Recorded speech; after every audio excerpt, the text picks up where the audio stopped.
en studio, déjà installé, Christophe Barbier. Bonjour Christophe. Bonjour Ilana, bonjour à tous. Merci d'être avec nous. Christophe, on vous retrouvera d'ailleurs aussi tout à l'heure à 7h45 avec votre invité Jean-Marc Dumontet qui sera là aussi en studio. Alors beaucoup d'actualités ces derniers jours, ce week-end. Emmanuel Macron et Mahmoud Abbas qui ont convenu de la nécessité urgente, je cite, d'un cessez-le-feu à Gaza lors d'un entretien téléphonique hier. Le président français qui a rappelé encore une fois sa volonté de reconnaître un État palestinien. Alors pourquoi ces déclarations maintenant? Quel est le but du président de la République? D'abord, Emmanuel Macron veut revenir dans le jeu. C'est compliqué de revenir dans le jeu proche-oriental depuis que Donald Trump est arrivé un peu comme un chien dans un jeu de quilles ou comme un éléphant dans un magasin de porcelaine, avec le style Trump et avec bien entendu la puissance des États-Unis. Remontons un peu le temps. Regardez ces derniers mois entre l'action d'Israël contre le Hezbollah qui a considérablement déstabilisé le Liban, à la fois ouvrant un nouveau chapitre mais obligeant les puissances occidentales à changer leur jeu. Bien entendu, le changement de régime en Syrie et puis l'arrivée de Trump dans le dossier proche-oriental. Pour les démocraties classiques, pour les puissances occidentales un peu vieillissantes, je pense à la France bien sûr, mais on peut penser aussi aux Britanniques, eh bien tout est changé. Il faut remettre les compteurs à zéro, il faut retrouver une manière de peser. Le voyage en Égypte, les déclarations afférentes, le voyage aussi à la frontière avec Gaza, c'était lié à cela, remettre la France à l'écriture d'un nouveau chapitre, qui ne soit pas simplement le codicile du chapitre Trump. Alors dans le fond, il y a beaucoup de critiques. Certains disent mais à quoi ça servira? Pour l'instant, ce sera une prime au terrorisme, disent certains au Hamas. Dans le fond, c'est vrai qu'on ne sait pas ce que ça va changer de reconnaître cet État palestinien pour la France. Si Emmanuel Macron avait reconnu brutalement l'État palestinien, sans condition, sans dire avec qui, ni comment, ni sur quelle feuille de route, on pourrait lui faire ce procès. C'est d'ailleurs ce qu'ont fait d'autres pays. On peut penser à l'Irlande, à la Norvège, à l'Espagne, et on a vu que ça ne rapportait rien en termes diplomatiques, si ce n'est en effet renforcer le Hamas, donnant l'impression que le 7 octobre avait obtenu une sorte de retour sur investissement avec cette reconnaissance. C'est pas le plan du président français. Il faut pas lui faire ce mauvais procès. Il engage une sorte de processus multilatéral où il doit y avoir des reconnaissances réciproques. C'est-à-dire qu'on avancerait d'un côté pour l'État palestinien, mais de l'autre aussi pour la sécurité d'Israël. Sécurité militaire, mais surtout sécurité géopolitique, diplomatique. Donc ça peut être vertueux. Le reproche qu'on pourrait lui faire, c'est moins d'être cynique et de céder au Hamas, parce que ça, je pense que c'est injuste, que d'être utopiste, que d'être trop idéaliste et de penser qu'en quelques semaines, d'ici juin, les positions géopolitiques vont bouger. Mais on voit bien que la ligne de Trump, c'est de réveiller les accords d'Abraham, qui avait fait son succès lors de son premier mandat. La ligne d'Emmanuel Macron, c'est d'ouvrir une autre voie, pas contradictoire avec les accords d'Abraham, mais parallèle à ces accords. Alors il y a eu une réaction très forte du fils du Premier ministre israélien, Yair Netanyahou, qui sur Twitter s'en est pris à Emmanuel Macron. Screw you, donc va te faire voir. Oui à l'indépendance de la Nouvelle-Calédonie, oui à l'indépendance de la Polynésie française, oui à l'indépendance de la Corse, oui à l'indépendance du Pays Basque, oui à l'indépendance de la Guinée française. Stop au néo-impérialisme français en Afrique de l'Ouest. Alors est-ce que c'est quelque chose qui est plus profond justement de dire des choses comme ça au président français? C'est mélanger un peu tout n'importe quoi. On peut évidemment refaire l'histoire coloniale de la France, on peut contester sa politique dans les Outre-mer aujourd'hui, mais c'est absolument pas comparable avec ce qu'il y a au Proche-Orient. L'histoire d'Israël au Proche-Orient est à la fois une histoire récente diplomatiquement, 1947, et évidemment multiséculaire, multimillénaire au point de vue culturel, civilisationnel. Donc comparer les deux, ça n'a absolument aucun sens. C'est comme s'il était venu critiquer la politique budgétaire du gouvernement pour attaquer cette position. Par ailleurs, il y a évidemment la légitimité du fils de Netanyahou. D'où parle-t-il? Où a-t-il été élu? Quelle est sa fonction? Donc ça n'a évidemment pas de sens. Ça montre surtout une dégradation de notre débat public. C'est vrai dans la vie quotidienne, c'est vrai dans la vie géopolitique. Un tweet, une vidéo d'un influenceur peut faire plus de ravages diplomatiquement, en tout cas peut créer un incident diplomatique autant que la prise de position d'un ambassadeur ou d'un ministre. Ouais, là c'est le fils de Benyamin Netanyahou.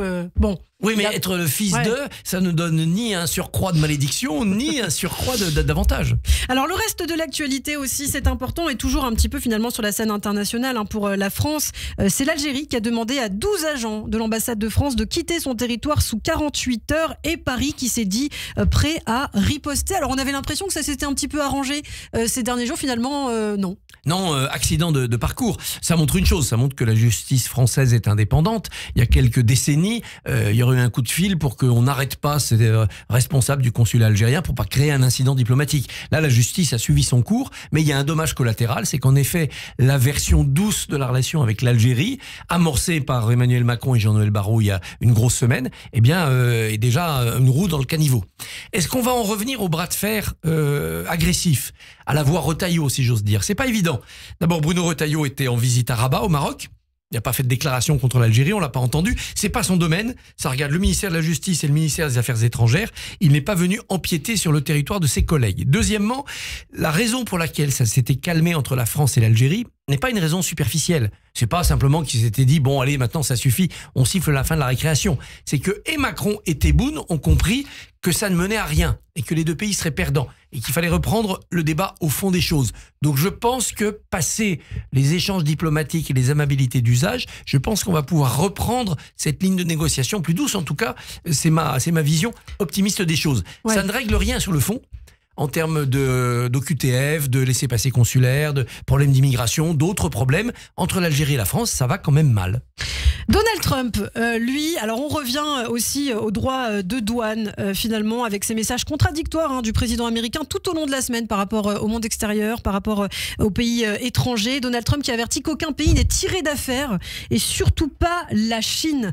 Samedi, les autorités américaines ont annoncé des exemptions de surtaxes sur les produits high-tech, smartphones, ordinateurs en tête, ainsi que sur les semi-conducteurs. Alors, quelle est la position de la France là-dedans? Est-ce que Donald Trump a parlé de la France? La France est inscrite parmi les autres pays. Ceux qui ont bénéficié d'un sursis de 90 jours parce qu'ils n'ont pas riposté tout de suite. Mais c'est intéressant de voir que Trump parle de la France, de l'Allemagne, de l'Italie. Il refuse de concevoir, d'imaginer l'existence de l'Union européenne. Et sa stratégie, là, est simple. Il veut diviser pour mieux régner, c'est-à-dire qu'il veut engager des négociations avec chaque pays de l'Asie du Sud-Est, de l'Europe, du reste du monde, plutôt qu'avec chaque groupement de pays. Il ne veut pas s'adresser à l'Asie du Sud-Est comme un ensemble cohérent. Il ne veut surtout pas s'adresser à l'Europe comme un ensemble uni. Il cherche à nous diviser. Et l'Europe gagnera si dans cette période, elle reste unie. C'est pas facile. On a vu Giorgia Meloni qui voulait prendre l'avion pour aller négocier le cas de l'Italie. L'Italie est en bénéfice d'exportation. Elle a un solde positif pour son commerce extérieur. Il veut évidemment négocier avec la Pologne, il veut négocier avec la Hongrie. Il aimerait tant négocier pays par pays, il serait plus fort. L'avenir de l'Europe, c'est de dire non, nous sommes 27 et nous resterons 27, nos positions engageront les 27. Ce qui n'est pas évident puisque en Europe, on voit que les divisions sont quand même présentes. C'est pas évident. Sur la partie négociation de droits de douane, c'est une compétence de l'Union européenne. Donc le pays qui sort de cela commet une faute et se met en faute par rapport à ses camarades. Donc il peut être sanctionné. Évidemment, c'est encore moins évident en matière de défense où là, chacun est dans sa souveraineté. Alors, vous parlez de l'Europe. Je voulais aussi vous faire réagir là-dessus, Christophe. Graver dans la Constitution l'existence des seuls genres masculins ou féminins et la primauté du droit des enfants sur tous les autres. Le Parlement hongrois a adopté en effet hier un amendement décrié par ses opposants qui estiment qu'il porte atteinte aux droits des personnes LGBT+. Est-ce qu'on peut imaginer qu'on va se diriger aussi vers quelque chose comme ça en France ? Non, je ne pense pas qu'on en soit là. Sur les réformes sociétales, la France a toujours connu des débats extrêmement vifs. On descend dans la rue, on s'invective au Parlement, que ce soit l'avortement, le mariage pour tous, la PMA, ça se fait jamais tranquillement. Mais une fois qu'on a voté la loi, personne ne revient jamais en arrière. Personne n'est jamais revenu en arrière. Et même les opposants de droite les plus radicaux, au Pax, puis au mariage pour tous, puis à la PMA, aujourd'hui quand vous leur parlez, vous leur dites vous arrivez au pouvoir dans 2 ans, qu'est-ce que vous faites? Ils ne reviennent pas en arrière. Oui. Même la droite extrême, même le Rassemblement national a du mal à dire « nous reviendrons en arrière ». Donc la trumpisation du débat, c'est-à-dire avoir une force politique au sens propre du mot réactionnaire, c'est-à-dire qui fait demi-tour, je ne le vois pas se cultiver en France. Mais 2027 sera de ce côté-là une heure de vérité. Est-ce qu'un camp, est-ce qu'un parti pourra dire « nous, avec nous, on annulera des lois, on reviendra en arrière, notamment en matière de mœurs, en matière de liberté sexuelle ». Le seul camp qui a essayé de phosphorer quelque chose là-dessus, c'est le camp Zemmour. Eux, dans la reconquête, c'est pas seulement reconquérir le territoire par rapport à leur grand emplacement fantasmé, c'est aussi revenir vers le passé. C'est un vrai parti réactionnaire. C'était mieux avant, nous disent-ils. Eh ben, on va démonter ce qui a été fait, on va revenir à avant. Vous parlez de 2027 justement, Christophe. Où en est-on aujourd'hui sur la scène politique? Qu'est-ce qui s'est passé là ces derniers jours, ces dernières heures de notables dans notre pays? C'est extrêmement confus parce qu'on vit encore sous l'onde de choc du séisme, de l'élimination possible, voire probable, de Marine Le Pen. Et ça a tout changé. Malgré l'appel à l'été 2026, malgré tout cela, on voit bien que le risque judiciaire au-dessus de la tête de Marine Le Pen, il est absolument maximum. Et ça chamboule tout. Pas seulement parce qu'on se demande si Bardella fait un plan B correct, mais parce que c'est plus du tout le même positionnement pour la droite, c'est plus du tout le même positionnement pour les macronistes. Et donc, ça chamboule tout. Et toutes les reconstructions actuelles timides, par exemple une gauche social-démocrate qui essaye de s'arracher à la France insoumise, par exemple une droite qui n'a plus peur d'elle-même, avec par exemple Retailleau s'il prend le parti, tout cela est indexé sur ce fait majeur. Et si Le Pen n'était pas candidate en 2027 ? Et donc on aura la réponse aussi l'année prochaine ? Oui, on aura la réponse à l'été 2026, mais peut-être pas une réponse définitive. Ah non. Parce qu'il y aura encore un débat juridique, elle va aller en cassation, est-ce que ça suspend l'inéligibilité ? On va être dans une confusion juridique de sa capacité à se présenter, un peu comme on a vécu aux États-Unis. Rappelez-vous, Trump était condamné, mais il n'avait pas sa peine. Pourrait-il être candidat ? Jusqu'au bout, il y a eu du suspense. Eh bien, merci beaucoup Christophe. Christophe Barbier, on vous retrouve à 7h45 tout à l'heure, dans une quinzaine de minutes. Votre invité sera Jean-Marc Dumonté, propriétaire de théâtre pour le festival Parole Citoyenne. Il est très engagé aussi en politique. On en parlera avec vous. 8h30, Raphaël Jérusalemi également sera notre invité. Je vous dis à tout à l'heure.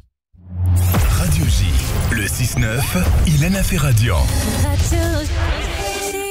Il est 7h30, bonjour et bienvenue sur Radio J.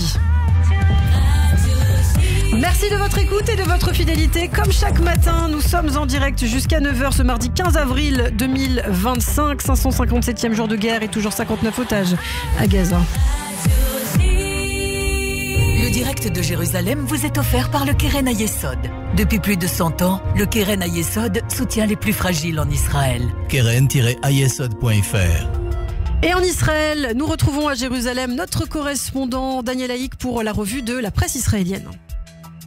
Eh bien, nous allons commencer ce premier journal par des